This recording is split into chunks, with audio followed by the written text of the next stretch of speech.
بسم اللہ الرحمن الرحیم الحمدللہ رب العالمین وبہ نستعین اما بعد۔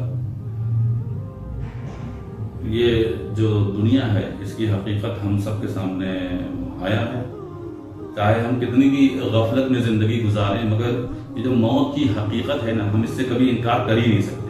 یہ دنیا ایک لمحے کی حقیقت ہے، یعنی ہم ابھی ہیں اور اگلے ایک لمحے ہمیں خبر نہیں کہ ہم زندہ رہیں گے یا نہیں۔ بس ایک پل کا سایہ ہے، اس پل کے بعد ایک دوسری زندگی، ایک ابدی زندگی، ہمیشہ ہمیشہ والی زندگی وہ ہمارا انتظار کر رہی ہے۔ ایسی زندگی جہاں نہ موت ہے، نہ بیماری ہے، نہ کوئی غم ہے، وہاں صرف سکون ہے، راحت ہے اور وہ سب کچھ ہے جس کو ہم کبھی خواب میں بھی تصور نہیں کر سکتے۔ لیکن یہ سکون اور ہمیشہ ہمیشہ کی زندگی ہر ایک کو تو نہیں ملنے والی ہے۔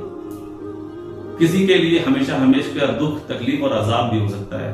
ہمارے کیے گئے کاموں کی بنیاد پر ہمارے مرنے کے بعد ہماری زندگی کا انجام ہوگا، یا تو زندگی کا سکون یا کبھی ختم نہ ہونے والی زندگی جو تکلیفوں سے بھری ہوئی ہوگی۔ ہم لوگ اپنے سلسلے میں بھی اور دوسروں کے لیے بھی دعائیں دیتے ہیں تو اللہ تعالیٰ سے جنت الفردوس مانگتے ہیں۔ مانگنا بھی چاہیے کہ اللہ کے رسول صلی اللہ تعالیٰ علیہ وسلم نے فرمایا کہ جب تم اللہ سے جنت مانگو تو جنت الفردوس مانگو، کیونکہ وہ جنت کا سب سے اچھا اور بلند مقام ہے۔ اس کے اوپر صرف اللہ کا عرش ہے، اس کے نیچے جنت کی نہریں بہتی ہیں۔ لیکن کیا ہمارے اعمال ویسے ہیں؟ کیا ہم میں سے کوئی جنت کے سب سے اعلیٰ مقام یعنی جنت الفردوس کا حقدار بن سکتا ہے؟ جنت الفردوس تو بہت بڑی چیز ہے، کیا ہم جنت میں جانے لائق ہیں؟ اس کا اگر سنجیدگی سے جائزہ لیا جائے تو جواب بہت ہی مایوس کرنے والا ہے۔ اللہ پاک بس اپنی حفاظت میں رکھے۔ یاد رکھیے کہ یہ جو مقام ہے یعنی جنت الفردوس، یہ کسی کو محض تمنا کرنے سے یا محض زبانی دعاؤں سے نہیں ملنے والا، الا یہ کہ اللہ پاک کا کرم ہو جائے تو پھر بات ہی دوسری ہے۔ ورنہ یہ جنت الفردوس ملتا ہے عبادت سے، اخلاق سے، محنت سے، قربانیوں سے اور ایمان کی پختگی سے۔ قرآن پاک سورہ مومنون میں اللہ تعالیٰ نے خود ان لوگوں کے تعارف کرایا جو جنت الفردوس کے جو جنت الفردوس کے وارث بنیں گے۔ ان کی کچھ خاص نشانیاں بتائی ہیں، جیسے نماز ہے۔ نماز پڑھنا ایک الگ سی چیز ہے، نماز میں خشوع خضوع کا ہونا ایک الگ سی چیز ہے۔ صرف نقل و حرکت ہو کہ جسم ہل رہا ہو، اٹھک بیٹھک ہو رہی ہو، وہ نماز ہمیں جنت الفردوس میں نہیں لے جا سکتی ہے۔ یہاں تو نماز ہی نہیں پڑھا جا رہا ہے، نماز میں خشوع خضوع تو بہت بڑی بات ہے۔ لیکن اگر جنت الفردوس ہمیں چاہیے تو ہمیں اپنی نماز کی پابندی اور اس طریقے سے جیسے کہ اللہ کے رسول صلی اللہ علیہ وسلم نے نماز پڑھنے کا طریقہ بتایا ہے، اس طریقے سے اگر کوئی آدمی نماز پڑھتا ہے کہ جب نماز پڑھو تو اس طریقے سے پڑھو کہ لگے کہ تمہیں اللہ دیکھ رہا ہے، جیسے کہ تم اللہ کو دیکھ رہے ہو۔ لیکن اگر تم یہ کیفیت نہیں پیدا ہو پا رہی ہے تو یہ بات کو یقین مان کے چلنا چاہیے کہ اللہ تعالیٰ تو تمہیں دیکھ ہی رہا ہے۔ جب نماز آدمی پڑھے تو اس کے اندر یہ کیفیت ہونی چاہیے کہ وہ نماز میں اپنے آپ کو اللہ کے حضور جھکا رہا ہو۔ جب وہ سجدے میں جائے، جب وہ یہ بولے کہ سبحان ربی الاعلیٰ، سبحان ربی العظیم، تو وہ بولے کہ پاک ہے میرا رب جو بڑی عظمتوں والا، بڑی بلندیوں والا ہے۔ جب انسان اس بات کا اہتمام کرے گا، اپنے اندر وہ کیفیت پیدا کرے گا، جب نماز کے اندر خشوع و خضوع پیدا کرے گا تو پھر وہ نماز اس کو ایسے کاموں کی طرف لے جائے گی جو اسے جنت الفردوس میں داخلے کا ذریعہ بنے گی۔ جنت کے وارث تو وہ ہیں جو اللہ کے سامنے ایسے جھکتے ہیں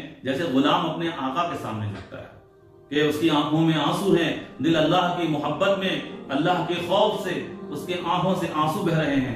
اگر اس طریقے کا معاملہ ہے تب وہ یہ سوچے کہ وہ جنت الفردوس میں اس کا داخلہ ہو سکتا ہے۔ اسی طریقے سے فالتو چیزوں سے بچنا، کہ ہر فضول بات اور فضول کی محفلیں، فضول کے دوست یاروں کے ساتھ وقت کا برباد کرنا، اس سے انسان کو اپنے آپ کو بچانا چاہیے، کیونکہ زندگی کا ہر لمحہ قیمتی ہے۔ یہ لمحہ یا تو اس لمحے کا استعمال یا تو جنت کو حاصل کرنے کے لیے کر لیا جائے یا پھر اپنی جنت کو برباد کرنے کے لیے کر لیا جائے۔ اسی طریقے سے مال کی پاکیزگی، کہ اپنا مال ان کے حقداروں تک پہنچایا جائے جو اس کا حق ہے۔ جہاں زکوٰۃ دینا ہے، جہاں صدقہ دینا ہے، جہاں یتیموں کی مدد کرنی وہاں دیا جائے۔ جو مال اللہ کی راہ میں نہیں نکلا وہ نعمت نہیں ہے بلکہ وہ مال بوجھ ہے، بوجھ۔ اسی طریقے سے پاک دامنی، نگاہوں کی حفاظت ہو، سوچ کی حفاظت ہو، نفس کی حفاظت ہو، نفس پہ قابو ہو، کیونکہ نگاہ کا ایک غلط نگاہ انسان کی آخرت برباد کر سکتی ہے۔ اسی طریقے سے وعدے کی حفاظت، اسی طریقے سے امانت کی حفاظت۔ دنیا میں آج کل ایمانداری کی بڑی کمی ہے۔ جنت الفردوس میں ایسے لوگ جائیں گے جو جان و مال کی اور اپنے الفاظ کی امانت کا پاس رکھا کرتے تھے، جو خیانت کرنے سے بچتے تھے اور ڈرتے تھے۔ یہ ساری صفاتیں کوئی الگ الگ نہیں، سننے میں لگ رہا ہے کہ یہ الگ الگ ہیں، لیکن بلکہ یہ سب ایک دوسرے کا سہارا ہے، ایک دوسرے سے مربوط ہیں، ان کا ایک دوسرے سے تعلق ہے۔ نماز کے اندر خشوع و خضوع ہمیں لغویات سے بچاتے ہیں، لغویات سے بچنا ہمیں مال کے بربادی سے بچاتا ہے، وقت کی بربادی سے بچاتا ہے، اللہ کا محبوب بناتا ہے۔ اگر ہمارے اندر یہ صفات موجود ہیں تب تو ہم جنت الفردوس کا خواب دیکھ سکتے ہیں۔ فیصلہ ہمیں کرنا ہے کہ ہمیں اپنی زندگی کو نماز کا مرکز بنانا ہے، لغویات کو دفن کر دینا ہے، مال کو پاک رکھنا ہے، نگاہ کو، دل کو ہر بری چیزوں سے محفوظ رکھنا ہے، اور امانت جس کی جہاں پر ہے اسے پہچان کر اس کے حقدار تک ہمیں پہنچانا ہے۔ بلا شبہ تھوڑا سا مشکل کام ہے یہ کہ اگر آدمی تھوڑا سا جبر کرے اپنے اوپر اور جنت جیسی اوپر جنت الفردوس جیسے بڑے مقام کو حاصل کرنا ہے تو تھوڑی بہت تکلیفیں اٹھائی جا سکتی ہیں۔ انسان جب اپنے اوپر محنت کرے گا، اپنے نفس پر محنت کرے گا، اپنے مال کو اس کے حقداروں تک پہنچائے گا، زبان کی، نگاہ کی، سوچ کی حفاظت فرمائے گا، نماز کو ویسے پڑھے گا جیسے اللہ کے رسول صلی اللہ تعالی علیہ وسلم نے بتایا ہے، جیسی نماز کو اللہ پسند کرتا ہے، تو پھر وہ منزل بہت دور نہیں ہے۔ اللہ پاک ہم سب کو عمل کی توفیق عطا فرمائے۔ السلام علیکم ورحمۃ اللہ وبرکاتہ۔